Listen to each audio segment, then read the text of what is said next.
Hello family and friends. இன்றைக்கி நான் ஒரு சிக்கன் மட்டன் மசாலா பவுடர் எப்படி செய்கிறேன்னு பார்க்கலாம் வாங்க. இதில் 2 டேபிள் ஸ்பூன் ஃபெனல் சீட்ஸ் பெருஞ்சீரகம் எடுத்து வச்சுருக்கிறேன். கொஞ்சம் போல் இவ்வளோ கருவா, ஒரு 7-8 கிராம்பு க்ளோவ்ஸ் எடுத்து வச்சுருக்கேன். இதில் 6 காடமன். ஓகே, இவ்வளோத்தையும் எடுத்து ட்ரை ரோஸ்டாக தான் நாங்கள் வறுக்க போகிறோம். இதால் தான் நான் எடுத்தேன் ஃபெனல் சீட்ஸ். இது பெருஞ்சீரகம் 2 டேபிள் ஸ்பூன் எடுத்தேன். இந்த ஸ்பூனால் 2 டேபிள் ஸ்பூன் எடுத்தேன். இனி எப்படி செய்யலாம்னு பார்ப்போம். இது எல்லாத்தையும் இதுக்குள்ள சட்டிக்குள்ள போட்டுட்டு மீடியம் ஃப்ளேமில் வச்சு இப்படியே கை விடாமல் ஒரு கோல்டன் ப்ரௌன் வர்ற மாதிரிக்கு நீங்கள் வறுக்க வேணும். கருக விடக்கூடாது, இப்படியே வறுத்து கொண்டு இருக்கணும். இது ஒரு டீஸ்பூன் அல்ல 2 டீஸ்பூன் நீங்கள் மட்டனுக்கோ சிக்கனுக்கோ கறி அவிஞ்ச முடிஞ்ச பிறகு நீங்கள் ஏதாவது போட்டால் நல்ல டேஸ்ட்டாக நல்ல வாசமாக இருக்கும்.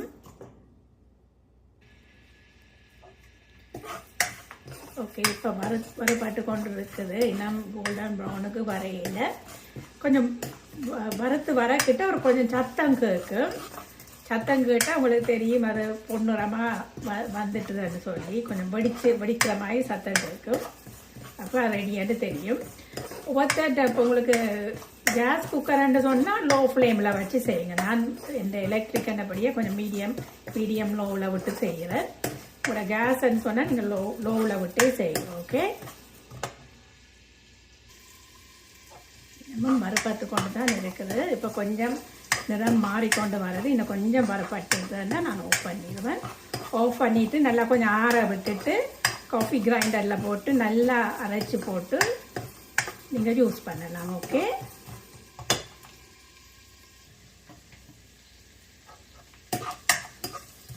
ஓகே, இது இப்போ பாருங்கள் கொஞ்சம் ப்ரௌனாக வந்துட்டுது. இனி நான் ஆஃப் பண்ண போகிறேன். என்னென்ன பேன்லேயும் ஹீட் இருக்கும், அப்போ அந்த ஹீட்டுக்கே ஆஃப் ஆகும். அந்த ஹீட்லேயே அது இன்னும் வறுபட்டு கொண்டு இருக்கும். பாருங்க, இதுதான் அளவு. இதிலே இப்படியே விட்டிங்கன்னா இனி இறக்கிடும். இனி விட்டால் கருகி போயிடும். இப்படி இறக்கி ஒரு பக்கமாக வச்சுட்டு கொஞ்சம் நல்லா ஆறின பிறகு இதை அரைச்சி எடுத்து போட்டு காட்டுறேன். ஓகே,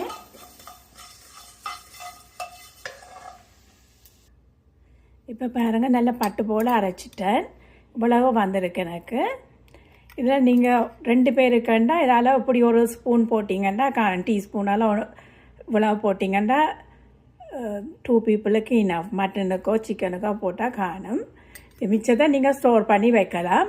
இப்படியே அரைச்சி பிறகு மட்டன் நல்லா வெந்து ஆஃப் பண்ணின பிறகு நீங்கள் இந்த தூளை போட்டுட்டு மசாலா பவுடரை போட்டுட்டு மூடி விட்டிங்கன்னா நல்ல வாசமாக இருக்கும். இது இப்போ நல்ல வாசமாக இருக்குது எனக்கு பார்க்கவே. ஓகே, இவ்வளோ தான் மட்டன் மசாலா வேலை. Okay, thank you friends. எனக்கு இது கிட்டத்தட்ட ஒரு 4 to 5 minutes இருக்கும் ட்ரை ரோஸ்ட் பண்ணுற டைம். நீங்கள் உங்களோட குக்கரில் ஃப்ளேமில் அளவை பார்த்து ஒரு 5 minutesக்குள்ளே செஞ்சிடலாம். Okay, thank you.